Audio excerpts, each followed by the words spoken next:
자, 여러분 안녕하십니까? 자, 여러분, 우리요, 지난 시간에 우리 여기 그 한 방에 끝내는 공기업 경제학을 다 마무리를 했는데요. 원래는 제가 그 우리가 봤던 내용들 중에서 미시것이 다 합쳐가지고 좀 포인트를, 중요한 파트를 좀 이렇게 더 자세하게 심화 있게 설명을 좀 드릴까 했는데, 우선은 그걸 다 계획하기는 좀 약간 뭐 시간과 분량 이런 것들이 약간 한계가 우선 있어서요. 제가 이 파트는 여러분께 꼭 설명드리고 싶다 하는 거를 한 가지를 골랐습니다. 바로 지난 시간에 우리가 약간 거기까지는 우리가 잘 나오진 않아 가지고 제가 간단하게 설명하고 넘어갔거든요. 국제금융론 파트에서 ISLM, BP 그 모형에 대해서 조금 더 보충 설명을 드릴까 합니다. 자, 우선 이렇게 보시면 되겠습니다. 자, 요거 한번 볼게요. 우리가 대내외 균형 했을 때 뭘 얘기했었냐라고 하면 ISLM 이걸 봤어요. IS와 LM은요, 대내 시장의 균형을 나타내요. 국민소득과 이자율이 있죠. 자, 그래서 요게 LM, 이게 이제 화폐 시장의 균형을 나타내고요. 요게 IS. 자, 요게 뭐라고요? 생산물 시장의 균형을 나타냅니다. 자, 그 다음에 외환 시장의 균형을 나타내는 게 BP 곡선 이렇게 돼 있어요. 근데 BP 곡선을 아무 얘기 안 하면 우리는 이렇게 수평으로 돼 있는 걸로 얘기를 할게요. 이렇게 BP 이렇게 돼 있습니다. 자, 이거는요, 국제수지 균형을 나타내는 거예요. 국제수지 균형. 네, 이해하시죠? 그러니까 경상수지와 자본수지로 구성되어 있는데요. 달러가 들어오고 나가는 게 같아지는 점들을 나타낸다. 그걸 나타내는 국민소득과 이자율 평면을 나타내는 겁니다. 아셨죠? 야, 그러면 여기 한번 요거를 한번 더 체크를 해 보시고요. 여기 보시면 BP 곡선이 있는데 국제수지 균형을 나타내는 건데요. 여러분 이렇게 한번 써볼게요. BP는 경상수지 빼기 자본수지인데요. 경상수지는 수출해서 수입을 빼는 것이고 자본수지는 이자율에 따라서 돈이 들어오고 나가는 겁니다. 자, 그러면 이렇게 BP가 이제 수평 이렇게 되어 있으면 됐죠? 요 위에는 어떻게 된다고요? A점은? 그쵸. BP 곡선 위에 있으면 국제수지가 흑자가 돼요. 왜 흑자가 됩니까? 라고 하면은 지금 국민소득 수준이 이렇게 주어져 있는데 이자율이 높아요. 그래서 국내 이자율이 R인데 해외 이자율이 이렇게 더 높기 때문에 그러면 달러가 해외 이자율이 훨씬 더 이렇게 여기 보시면 국제 수지 이자율이 이렇게 있고요. 국내 수지 이자율이 여기 국내 수지 이자율 지금 현재 이자율이 되는 거예요. 그럼 달러가 어떻게 됩니까? 맞아요. 국내 이자율이 훨씬 더 높기 때문에 들어오게 된다고요. 무슨 말씀인지 아시겠죠? 그래서 요게 이제 국제수지 균형보다 국내 이자율이 여기 있다라고 하면은 우리가 나중에 ISLN 곡선이 여기 있는 거로 생각하시면 돼요. 그럼 요 A점은 국내 이자율이 해외 이자율보다 더 높은 상태가 되고요. 이렇게 되면 돈이 들어오게 되는 거예요. 그래서 자본 수지가 이렇게 올라가서 흑자가 돼서요. 국제 수지는 흑자. 그래서 여기 부분은요. 국제 수지가 흑자. 이렇게 보시면 되겠습니다. 이해 가셨죠? 여기는 어떻게 돼요? 밑에는 적자지 뭐. 그래서 여기서는 국제 수지가 적자 상태다. 이렇게 정리를 하시면 되겠습니다. 네, 요거를 좀 잘 우선 기억해 주시면 될 것 같아요. 자, 그랬을 때 우리가 국제수지가 흑자가 되면 달러가 들어오고 적자면 달러가 나간다. 이렇게 돼서 조정이 되는 거 생각하시면 되겠고요. 자, 그러면 한번 변동환율 제도인 경우 한번 생각을 해볼게요. 환율이 오르락 내리락 변동하게 됩니다. 자, 그러면 우리가 환율 제도 생각을 다시 한번 해보시면 자, 환율이 고정되어 있는 경우가 있고요. 환율이 오르락 내리락 변동하는 경우가 있어요. 여러분, 환율이 변하게 되면요. 기억하셔야 될 게 제가 말씀을 드리긴 했는데 IS 곡선도 오르락 내리락 조정이 돼요. 왜요? 자, 다시 한번 볼게요. IS 곡선을 다시 한번 생각해 보면 IS는 생산물 시장의 균형인데 Y는 C, I, G 여기까지 됐죠. 그 다음에 여기 순수출이 여기 들어간다고 그래서 순수출 이렇게 여기에 환율이 여기 들어가 있는 거예요. 그러니까 이 환율이 오르락 내리락 하게 되면 순수출이 변하고 그 결과 국민소득이 또 변하게 되니까 그래서 IS 곡선이 환율 변화로 움직이게 돼요. 반면에 고정환율 제도는요. IS 곡선이 말 그대로 고정이 돼 있어요. 이해 가시죠? 오케이 됐습니다. 자, 그 다음에요. 환율이 변하면 대신 IS가 움직이고 얘가 고정돼 있기 때문에 우리가 LM은 거꾸로 보시면 돼. LM은 얘가 오르락내리락 움직이고 여기는 LM이 고정돼 있다. 이렇게 생각을 하시면 되겠습니다. 이해 가십니까? 왜요? 우리가 환율이 고정돼 있는 상태에서 만약에 달러가 막 들어오면 어떻게 돼요? 국채 수지가 흑자가 돼서 달러가 들어오면은 달러의 가치가 떨어지려고 작동해요. 그러면 중앙은행이 어떻게 하냐면 달러를 흡수하면서 통화량을 공급해요.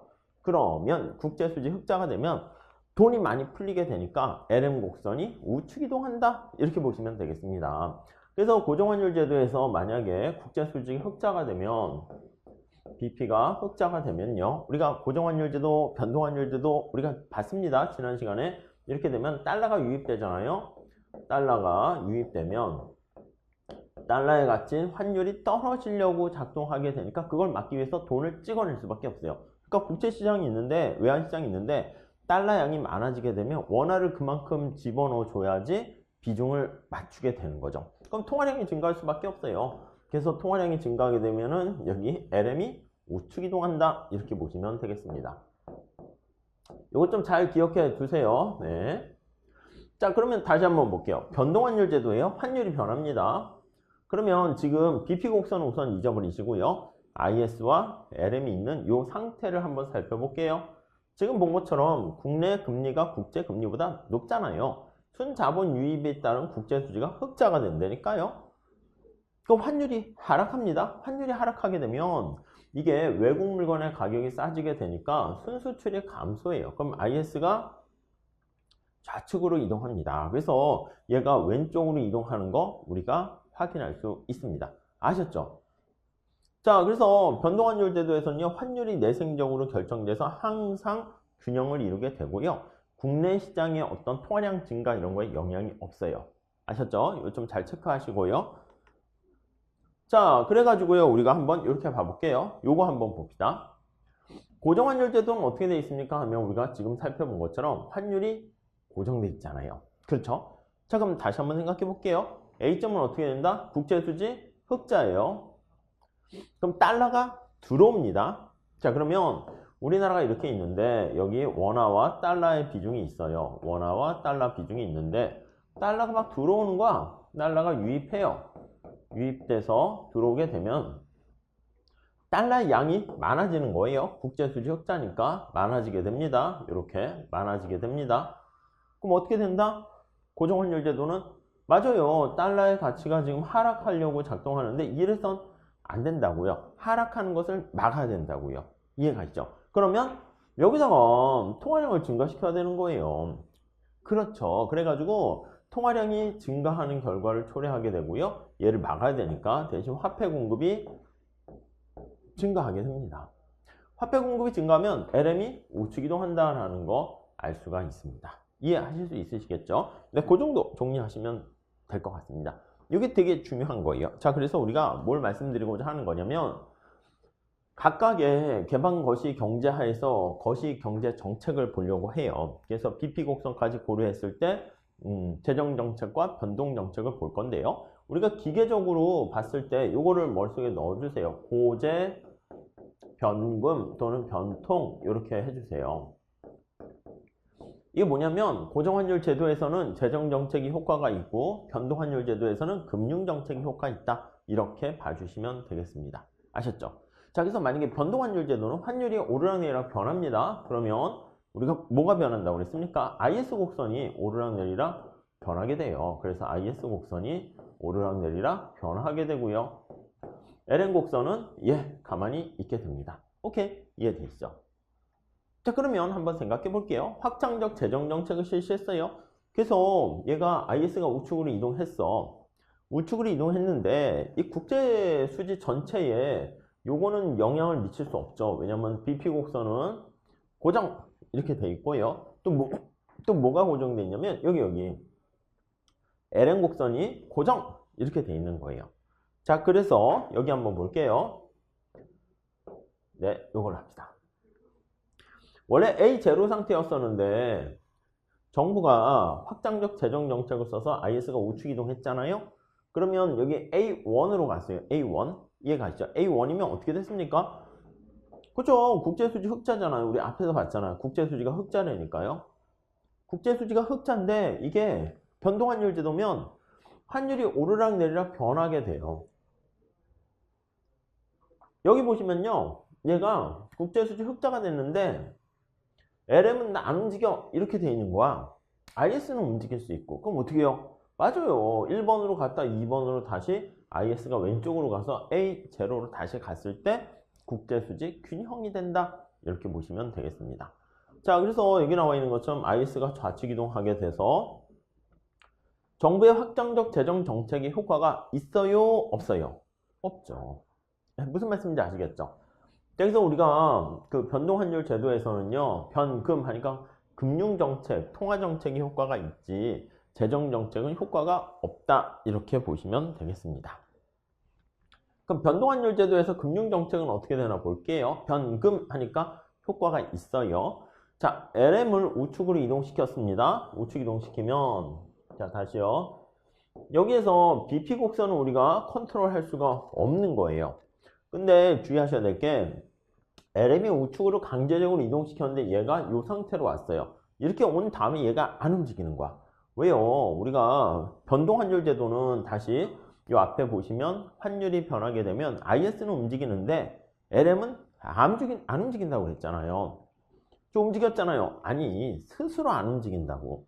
우리가 이제 말한테 물을 먹이러 냇가로 이렇게 갔어요. 물 먹어 해도요. 먹기 싫어. 그럼 고개를 뻣뻣이 들고 안 먹게 되는 상황이 되죠. 아니, 공부를 자발적으로 해야지 그냥 책상에 앉힌다고 머리까지 공부하는 건 아니잖아. 머릿속까지는. 무슨 말인지 아시겠습니까? 그래서 이 상태로 이렇게 왔는데 여기서 멈춰 있어요. 자, 그러면 지금 IS가 이렇게 돼 있는 상태에서 국제수지가 적자예요. 우리가 앞에서 본 것처럼 이런 상태에서는 국제수지가 적자인 상태가 돼 있습니다. 자, 그러면 지금 상태가 여기 이렇게 돼 있는 거니까 균형으로 가기 위해서는 이렇게 가는데 IS는 움직여도 돼. 그래서 IS가 우측 이동하게 돼요. 그래서 물론 환율이 상승해서 순수출이 증가하게 되고 그 결과 IS가 우측 이동한다. 이렇게 보시면 돼요. 그럼 균형점이 어떻게 되냐면 A0에서 A2로 가게 되니까 국민소득의 증대 효과가 발생한다. 라는 것을 알 수가 있습니다.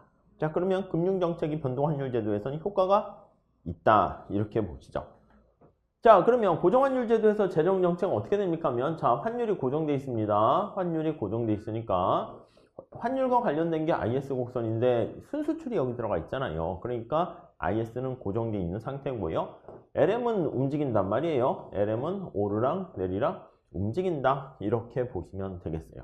자, 그래서 지금 IS, LM 이렇게 돼 있는 상태인데 확장적 재정 정책을 실시했습니다. 그럼 이 A1의 상태에서는 국제수지가 흑자가 됩니다.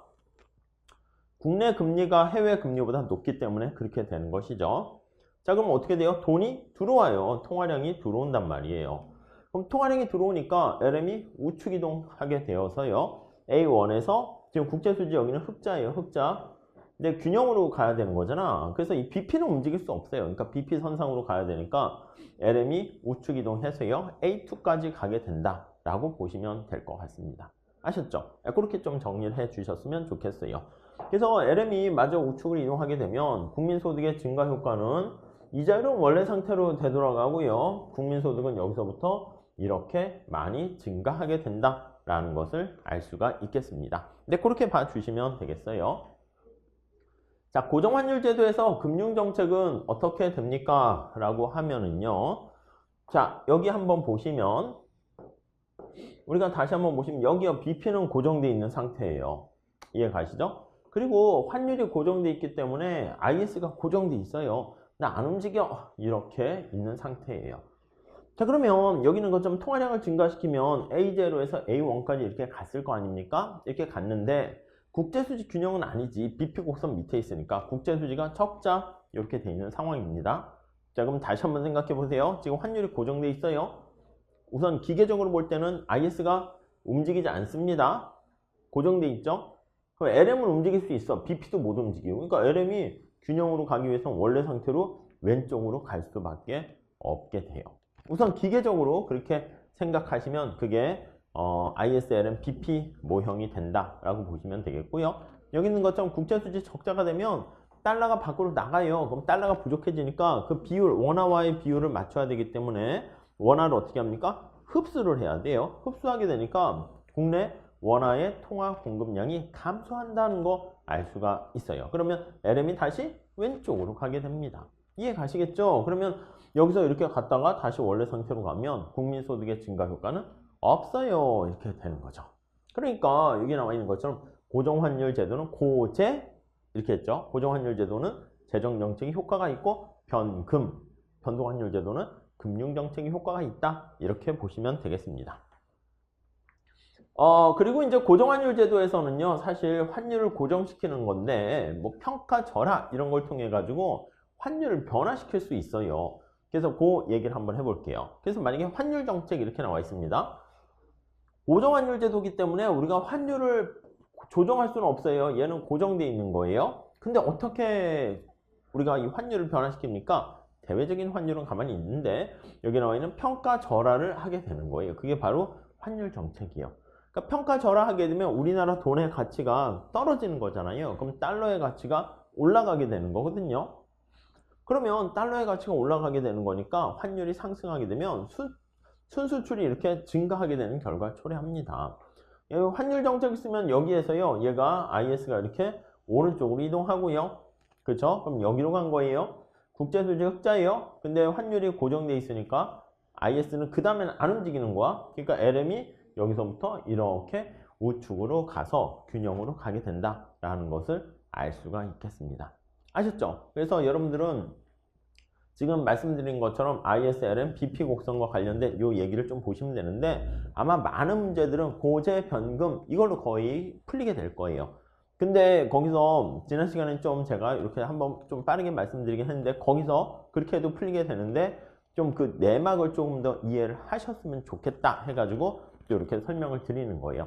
그 내막을 보려고 하다 보면은 IS와 LM 곡선에 대한 그 내용을 또 우리가 한 번씩 체크해 보는 것이기 때문에 뭐 괜찮은 내용인 것 같아요. 좀 잘 정리 좀 해 주시죠. 그래서 이번 시간에는요, 짤막하게나마 이렇게 포인트를 정리해서 ISLM, BP 그걸 이용해서요, 개방경제라고 합니다. 개방경제 하에서 재정정책과 금융정책이 어떠한 효과를 보이게 되는가, 그거에 대해서 살펴보게 되었고요.